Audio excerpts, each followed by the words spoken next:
Simu Liu managed to do the impossible, make Brie Larson somehow more relatable, somehow more likable, or at least took her off the bottom rung of unlikable Marvel stars. And to be completely honest, man, like, outside of some socially autistic interactions on the Endgame interview circuit and maybe some ill-timed statements that, well, quite frankly, a lot of her other Avengers castmates would have also made as well. I don't care about the opinions of a 30-year-old white guy about A Wrinkle in Time. It's not made for them. I mean, just scroll through Mark Ruffalo's Twitter feed and you'll find 100 more insufferable comments. But Simu Liu, like, outside of being the stock picture guy, is only known for being the most forgettable new hero introduced in Marvel Phase 4. Like, who actually remembers Shang Chi? Is anybody, even if they did see it, right? And quite frankly, it really doesn't much matter in the grand scheme of things because, oh, don't worry, guys, Shang-Chi is going to be getting a sequel any day now. It'll get announced, okay? Just trust all of those supporters that are out there that are still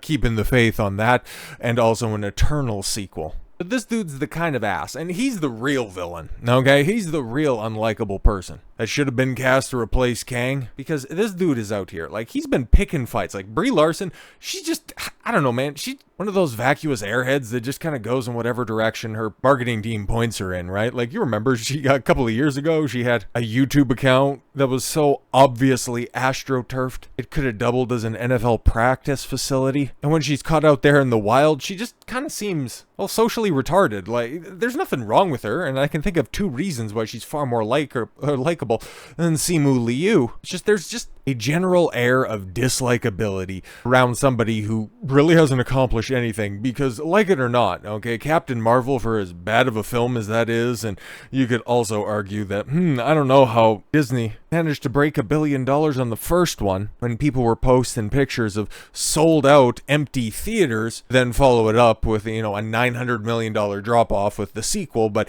Shang-Chi, bro, like, that shit lost money. That really lost money. It made, what, $400 million at the box office off of the back of a $250 million budget. And you had him picking fights with, oh, all of those internet guys that are out there, the nerdrotics, the critical drinkers, all of you internet chuds. Oh, look at my movie. It actually broke even. It's like, bro, you can't even do simple. You're Asian. You should be able to do math, for Christ's sakes. You know, he's been on that tear for a while. And then also, most recently, I mean, he probably did his most insufferable thing to date. Shang-Chi actor. Yeah, exactly. Because you can't say Marvel star with this guy, because you'd hear Shang-Chi and go, is he the delivery guy? Is he the new hire at the Imperial Gardens? Like, what are we doing? Like, oh, no. Is that fake Chinese guy? Oh no, the disavowed Chinese guy who adopts Canada whenever it's convenient and got his big break in the entertainment space by portraying a Korean. Keep that one in mind for a second. But Simu Liu roasted after he accused a Boba Bubble Tea owner of cultural appropriation. Bruh, this is even more wild than that, okay? On Canadian reality show Dragon's Den, which, for my American friends, that's the original version of Shark Tank. Same show, different name, and I don't know why and how on God's green earth did this hack get on that show. But this clip has been making the rounds over the past couple of days, and, well, there's a couple of things to point out, and it's only a minute 13, but brother, it is jam-packed with cringe. So without further ado, I am studying your can, and Yo, pause. Not on television. He's looking at his... Oh, his drink canister. I am looking for anything that tells me where boba came from. And where boba came from is Taiwan. You know, I started this venture company for a lot of reasons, but really primarily to uplift minority entrepreneurs and not... Okay, cool. Well, you're going to be on a Canadian show, and the last time I checked, it's still, and we know at this point in time, minority entrepreneurs. We know exactly what you're doing. You're just trying to shill your racist ideology. If you're looking at minority entrepreneurs, this is probably not a space that's going to be very accommodating to your desires. Go out there and fund minority ventures. Don't try to come on a mainstream show, because this is broadcast on CBC, by the way, which is, kind of an issue in and of its own right. My taxpayer dollars are going towards this hackery. But he, being born in mainland China, is trying to stick up for something that has roots in Taiwan. You see the problem right there? Okay, it's a little bit of an issue. Not only do I feel like this is not happening here, but that I would be uplifting a business that is profiting off of something that feels so dear to my cultural heritage. It feels so dear to my cultural heritage. Yeah, it feels, not that it is, it just feels like it, okay? More than you. But if you're watching along and you're seeing this clip, you're looking at everybody on that stage just pulling a different face going like, what the hell is this dude talking about? I want to be a part of bringing boba to the masses, but not like this, so for that reason, I'm out. Okay, cool. I want to bring this thing, okay, this bubble tea, boba tea that has been a trend for, 5-10 years at this point in time. It's basically that drink that ferries vacuous white chicks through the summer until you can get to pumpkin spice lattes. Like, you're not exactly reinventing the wheel here, Chang, but you're trying to use this as an opportunity to grandstand. Ugh. Thanks. Respect that. Respect that. Makes me sad how successful this business is. It makes me sad. It makes me sad that people are making money and distributors back in Taiwan are making, yo man, like this guy's an idiot. You're supposed to be on this show, right? Like you're potentially funding products due to the fact that you have business acumen, but you're not comprehending the idea that the distributor of this is out of Taiwan. So ergo, by funding this product, you are also enriching the distributor back in Taiwan and the person being the public facing front of that company who is actually getting that good to its end user. In reality, you're actually hurting Taiwan just as much as the people you share a cultural heritage with. Sad that people are, they're drinking boba with a raccoon with a sun. It doesn't mean that they don't have the opportunity to change and do that. That's true, but there has to be a willingness, and I have to be able to invest in these founders knowing that, that change is possible. No, everybody has to appeal. We just have to live in a very segmented society. The next time I see this asshole eating anything and it's not beef broccoli, it's getting knocked the fuck off the table because, apparently you're only supposed to do things that are just adherent to your own culture. You can't do anything else. Great, get off of that chair. Get off of that set, because my Canadian taxpayer dollars are allowing you to be there, so get the fuck out. God, man, this guy's just so insufferable. But he gets put in his place here right quick. Didn't say no. The collaboration that they've had to this point is with their supplier in Taiwan. And if nobody else has told them that before, you can't put that all on them.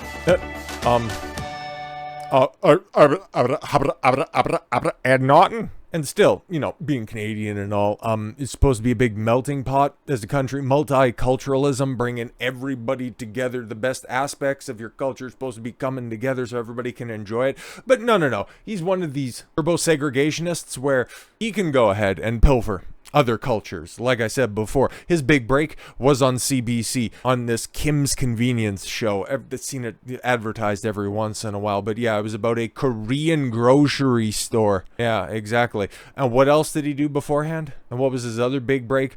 Oh, right, yeah, he was in the Barbie film where he was taking the role of a traditional Caucasian actor based on a doll created from a Ukrainian immigrant, somebody else who I also share cultural heritage with. Because if we're going to get real granular about this, my genealogy, I hate doing this stuff because I think it's just also trite, but because this, this talentless hack is just so insufferable. Like, I'm Irish, Scottish, Ukrainian, and Native. I don't pull any of those cards because I don't think that they're all necessary. In general, yeah, I'm a Canadian. My grandparents on both sides, first generation. Their parents came from the different corners of the earth. So from this asshole, born in China, to be on the Canadian Broadcasting Corporation channel, well, he's taken the spot from a actual Canadian. If we're going to just run it all the way back, he's culturally appropriating a spot that would be far more suited for somebody who was actually born in this country. But he has been roasted for this absolutely dumbass take. Let's set this up right here.